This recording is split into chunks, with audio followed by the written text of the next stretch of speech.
कि लगभग 5 महीने का जो समय है लोकसभा और असेंबली के बीच में, उसमें लगभग 47 लाख यानी 50 लाख से 3 लाख कम वोटरों का जोड़े गए हैं, एडिशन हुआ है। इसका औचित्य क्या है? इसके फॉर्म्स कहाँ हैं? फॉर्म 6 हो, फॉर्म 7 हो। इसका डोर टू डोर वेरिफिकेशन कैसे है, किस आधार पे हुआ है? हमको वो रॉ डेटा चाहिए। हमारे विभाग में बहुत एक्सपर्ट्स हैं, उसका रॉ डेटा का निष्कर्ष अपने आप निकाल लेंगे, लेकिन वो रॉ डेटा अवेलेबल नहीं है, इसकी मांग की। तीसरा अत्यंत महत्वपूर्ण बिंदु कि चुनाव आयोग के खुद के दिए हुए आंकड़ों के आधार पर एक सिर्फ महाराष्ट्र का उदाहरण लिया जाए तो 3 आंकड़े आते हैं। 58.22% वोटर टर्नआउट 5 बजे, 65.02% वोटर टर्नआउट 11:15 बजे रात को, 11:30 बजे रात को, और अंतिम आंकड़ा अगले 2 दिन बाद 67% या 67 से थोड़ा ऊपर, यानी 7% लगभग का फर्क। हमको जवाब मिला, बड़ा विस्तृत रूप से बहुत सौहार्द के साथ बातचीत हुई। हमको जवाब मिला कि साहब वोटर टर्नआउट एक अलग प्रक्रिया है और जो 17C का फॉर्म है वो अलग प्रक्रिया है, लेकिन हमने उनसे इसका पुष्टिकरण मांगा है और इसके लिए रॉ डेटा मांगा है, नहीं तो ये 7% पूरा खेल चुनाव का बदल सकता है। और अंत में मेरे मित्र ने, प्रवीण जी ने कई आंकड़े दिए जो हमने रखे उनके समक्ष। वो बताते हैं कि 118 ऐसे कॉन्स्टिट्यूएंसीज हैं, 118, जहां की 25,000 या उससे ज्यादा बढ़त हुई है पोलिंग में, लोकसभा चुनाव और असेंबली चुनाव के बीच में 118 और 25,000 की बढ़त, यानी काउंट जिन लोगों ने पोल किया, ये एक अप्राकृतिक बढ़त है, अननेचुरल है, और अधिकतर इन्हीं 118 में सत्तारूढ़ पार्टी की विजय हुई है। नमस्कार साथियों, मैं आपका दोस्त अशफाक अहमद और आप देख रहे हैं देशभक्त चैनल। ये जो चुनाव हो रहे हैं हमारे देश में आजकल, तो बड़े उसमें अजीबोगरीब नतीजे आ रहे हैं और इस पे सवालिया निशान उठ गए। तो जैसे एक गांव है महाराष्ट्र का, सोलापुर जिले का, वहां पर किसी ने बीजेपी को वोट नहीं दिया, लेकिन वहां पर बीजेपी को वोट मिले और जीत गई। तो ये कैसे हुआ? तो इस पे जो गांव वाले बोले कि हम एक मॉक पोल करवाएंगे और उसमें बैलेट पेपर से मत पत्र डाले जाएंगे और फिर उससे किस कैंडिडेट को कितने वोट मिले उनके गांव में वो पता चलेगा। बस इसी बात पर वहां पर कर्फ्यू लगा दिया गया और पुलिस तैनात कर दिया गया कि ये काम गांव वाले नहीं करेंगे। इसमें इतना बवाल मच गया। अब ये बताइए कि जब गांव वाले जब इतने दिन से बोल रहे हैं, जब से नतीजे आए हैं महाराष्ट्र के कि ये धांधली हुई है, हमने तो बीजेपी को एक वोट भी नहीं दिया और बीजेपी ही वहां से सब वोट लेके चली गई गांव का, ऐसे कैसे हुआ? और इसके अलावा अगर आप देखें तो 2 महत्वपूर्ण बातें सामने आई हैं चुनाव में आजकल। तो एक महत्वपूर्ण बात क्या आ रही है आजकल कि जिस दिन चुनाव होता है, मत पड़ते हैं, तो शाम को 6 बजे जैसे कि 58% बता रहे हैं, उसके बाद में भी रात को 11 बजे कुछ 63% बताएंगे, अब दूसरे दिन 66% बताएंगे। 10% का फर्क आ रहा है। तो ये कैसे हो सकता है कि 6 बजे जो डेटा जो चुनाव आयोग जो देता है, क्या होता है कि उनके जो ईवीएम जो होते हैं उसमें वो कनेक्टेड होते हैं पूरे, मतलब उनके जो सिस्टम है, उनका जो चुनाव आयोग का इंटरनल सिस्टम है, और उसमें जितने भी वोट हैं उसमें चलते जाते हैं। ठीक है, तो जो काउंटिंग होती है तो वो मतलब कि जब चुनाव में जिस दिन मतलब मत पड़ते हैं तो वो पूरा जो वोट है वो दिखा उसमें ये आता जाता है। तो चुनाव आयोग ने खुद एक ऐप भी बनाया था कि उसमें आप इमीडिएटली आप देख सकते हो कि कितने वोट पड़ रहे हैं हर चुनाव क्षेत्र में, कितने, मतलब कि अब जैसे एक चुनाव क्षेत्र में 1 लाख लोग हैं तो शाम के 3 बजे तक कितने वोट पड़ चुके हैं, इस तरह का बताया। और उसके बाद में उन्होंने ये जो सिस्टम था उसको डिलीट ही कर दिया। अब क्या बताते हैं, परसेंटेज। तो परसेंटेज क्यों बताते हैं, आप एक्चुअल कितने वोट पड़े वो क्यों नहीं बताते हैं? तो ये दो मुद्दे जो बहुत महत्वपूर्ण है और इस पे चुनाव आयोग गोलमोल जवाब देते हैं। तो इस पे ये जो पूर्व चुनाव आयुक्त हैं, जैसे कुरैशी साहब, SY कुरैशी, वो चुनाव मुख्य चुनाव आयुक्त रह चुके हैं, तो उन्होंने भी सवाल उठा दिया है। उन्होंने कहा कि ये जो चुनाव में मत बढ़ जा रहे हैं, ये नया फिनोमेना है, पहले ऐसा नहीं होता था। पहले जितना वोट जैसे कि शाम को 6 बजे तक पड़ा और समझ लीजिए कि लाइन में कुछ और लोग होंगे, तो उसमें 1-2% का फर्क आ सकता है, 1% मैक्सिमम, क्योंकि कितने लोग एक साथ में वोट देने जाएंगे रात को, है ना। तो ये 10-10% वोट बढ़ते जा रहे हैं। और वो भी जैसे क्या होता है कि जैसे ही वोटिंग खत्म हुआ तो चुनाव आयोग फॉर्म 17C हर कैंडिडेट को देता है, जारी करता है कि कितने वोट पड़े एक मतदान केंद्र में, ठीक है। तो जैसे कि एक विधानसभा क्षेत्र है, उसमें 10 मतदान केंद्र है, तो 10 फॉर्म 17C चुनाव आयोग की तरफ से हर कैंडिडेट को देता है, ठीक है।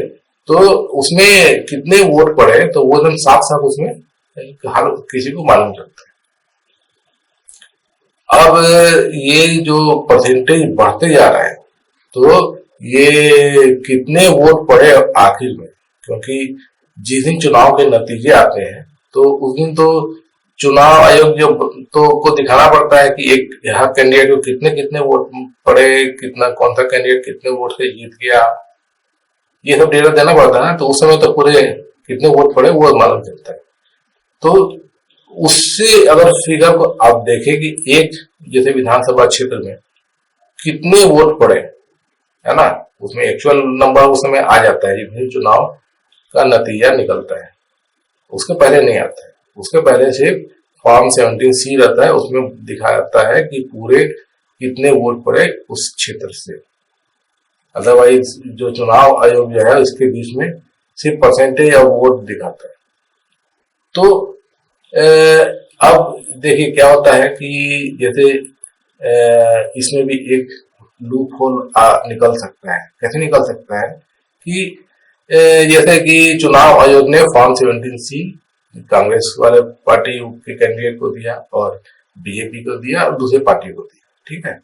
तो अब कितने वोट पड़े, तो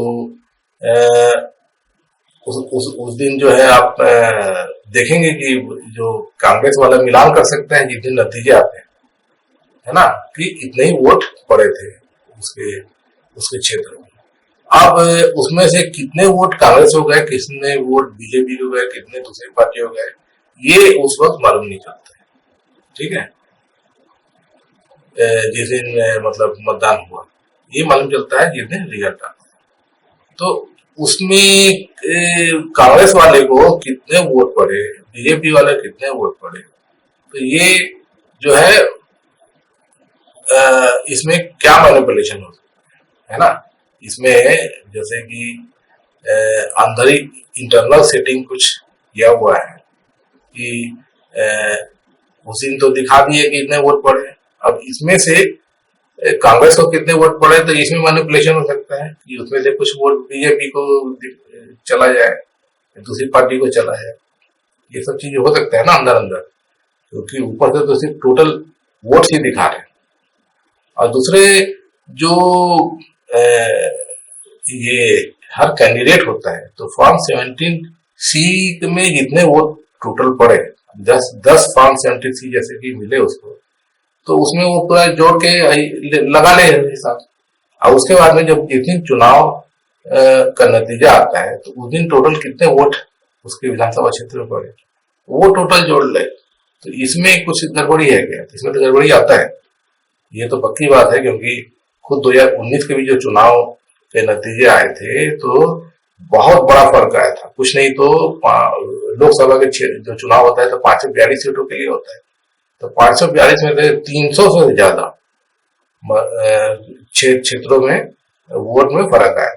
कहीं कहीं पे 1 लाख से ज्यादा वोट का फर्क आया, कहीं 50,000, कहीं 25,000, कई बार तो एक दो जगह तो कुछ जगह तो निगेटिव में भी आया कि अ, ये जो फर्क है मतलब फॉर्म 70C में मतलब कितना वोट दिख रहा है और जो नतीजे जो आखिरी में आए चुनाव आयोग के तरफ से वेबसाइट पे, तो उसमें फर्क था। तो ये फर्क कैसे आया, तो आज तक चुनाव आयोग जवाब नहीं दिया। सुप्रीम कोर्ट में ये केस पड़ा हुआ है आज भी। और ये जो नतीजे आए हैं अभी लेटेस्ट महाराष्ट्र के, तो इसमें सोचने वाली बात है कि जो लोकसभा चुनाव हुए थे 5 महीने पहले, वहां पर तो कुछ एकदम टोटली अलग स्थिति थी, है ना। उसमें तो बीजेपी एकदम साफ हो गई थी, उसके साथ उसकी गठबंधन दलें भी साफ हो गई थी। महाराष्ट्र में प्रचंड जीत किसकी मिली थी, सबसे बड़ी पार्टी कांग्रेस बन के आई। उसके बाद में जो उद्धव गुट की पार्टी, उद्धव ठाकरे की पार्टी, उसके बाद में शरद पवार की पार्टी को भी अच्छी सीट मिली थी। और उसके 5 महीने बाद ऐसे कैसे हो गया कि एकदम ही पासा पलट गया। ये तीनों जो पार्टियां हैं इंडिया गठबंधन की, तो उनका सुपड़ा साफ हो गया। ऐसा हो सकता है क्या? एक बात। दूसरी बात, अभी जो लेटेस्ट जो फिगर आए हैं, तो उसमें एक धांधली दिखता है कि जो वोटर लिस्ट है इसमें बड़ी धांधली दिख रही कि 5 महीने में मतलब कि लोकसभा के चुनाव के समय कितने वोटर थे और अभी विधानसभा के चुनाव हुए तो कितने वोटर है। तो इसमें 43 लाख वोटर एक एक्स्ट्रा आ गए। तो ये कैसे आ गए, कौन है लोग? इसके पहले का आप डेटा देखिए महाराष्ट्र में, तो चुनाव दर चुनाव मुश्किल से 5 लाख वोटर का फर्क आता था। इस बार 43 मतलब 4-5 लाख 2 लाख ऐसे आता था। और इसी 5 महीने, और भी मतलब कि जनरली 5-5 साल के चुनाव होते हैं ना, और अभी जो चुनाव हो रहे थे 5 महीने के अंतर में, और ये जो अंतर आया है 43 लाख वोट, ये वोटर कहां से आए, ये वोट कैसे पड़े, ये बहुत बड़ा सवाल है। इसका जवाब चुनाव आयोग नहीं दे पा रहे। और इसके अलावा ये जो बता रहे हैं जैसे 6 बजे कितने % वोट पड़े और उसके बाद में दूसरे दिन बढ़ा के कितने % वोट पड़े, तो महाराष्ट्र के विधानसभा चुनाव में हुआ तो 6 बजे करीब 57 ऐसा कुछ % वोट पड़े थे, और दूसरे दिन बता रहे थे कितना 67% वोट पड़े। तो इसे मतलब कम से कम 73 लाख वोट का फर्क आ गया। तो इतने वोट का फर्क कैसे आ गया? और दूसरे कांग्रेस ने इल्जाम लगाया है कि 118 सीटों पर ये जो वोट ज्यादा पड़े हैं, मतलब कि कंपेयर टू जो पुराने पिछले चुनाव हुए थे, और वहां पर सब जगह बीजेपी जीती। तो ये कैसे हुआ? ये साफ साफ दिखा रहा है कि फर्जी वोटर जोड़े गए इस चुनाव में। और दूसरे मतलब कि कई मतदाताओं का आरोप भी है कि उनके लिए वोट काट दिए गए, वोटर लिस्ट में उनका नाम ही नहीं था। तो ये बहुत बड़ी मतलब कि खुलासा हुआ है। और इसी से रिलेटेड एक चीज है कि महाराष्ट्र में एक कुछ पुलिस स्टेशन पर जो फर्जी वोटर, इनका जो है FIR दर्ज किया हुआ है, वो बाकायदा नाम कौन है, वो वहां का वोटर नहीं था और उसको जोड़ा गया। तो ये पूरा जो मामला खेल दिखता है, तो ये बहुत खतरनाक दिखता है। अब महाराष्ट्र का चुनाव बहुत जरूरी है भाजपा के लिए, क्योंकि महाराष्ट्र में पैसे बहुत ज्यादा है और वहां से पैसे का जो खेल होता है आप जानते हैं। तो किसी हालत में ये चुनाव बीजेपी को जीतना है और उसके लिए पूरा जोर लगा देती है ना। तो ये सब दिखता है। अब जो लोग सवाल उठाते हैं, इवन सुप्रीम कोर्ट सवाल उठा दिया कि जहां जीतते हैं वहां कोई कुछ नहीं बोलता है, जहां हार जाते हैं तो EVM पे ठीकरा फोड़ देते हैं। तो झारखंड में क्यों नहीं हुआ ऐसा? तो सवाल बहुत सारे हैं।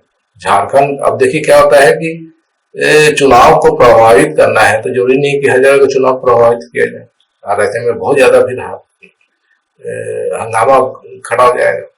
तो इसीलिए जैसे बीजेपी और चुनाव आयोग मिलके कुछ ये करेंगे कि भाई यहाँ पे जिता दो, बाकी जो है वो वह जैसा है वैसा रहने दो। तो जो झारखंड का जो नतीजा है तो वो एक्सपेक्टेड था। जिस तरीके से वहां पे चुनाव हुआ, चुनाव का नतीजे आए, जैसे वोट भी बढ़ने वाला जो मामला है, तो शाम को 6 बजे कितना वोट था वहां पे झांकना पड़ा, और दूसरे दिन कितना वोट पड़ा, तो मुश्किल से बता रहे हैं कि 2% का बढ़ा है। तो वो जो लिमिट होता है उसके अंदर है, और महाराष्ट्र में 10% वोट बढ़ जा रहा है ना। तो ये सब दिखाता है कुछ तो गड़बड़ है। तो इस पे कांग्रेस ने चुनाव आयोग को लिखित रूप में सवाल पूछे हैं और चुनाव आयोग से जांच की मांग की है। और बहुत सारे जो महाराष्ट्र में कांग्रेस ने री काउंटिंग, वीवीपैट की काउंटिंग की का आवेदन भी किया हुआ चुनाव आयोग, लेकिन अभी तक कुछ नहीं किया है। तो ये मामला जो है बहुत मतलब दिखता है कि इसमें जो होल है, और इसका खुलासा पूरा एकदम कंप्लीट डेटा जब मिलेगा तब जाके मालूम चलेगा।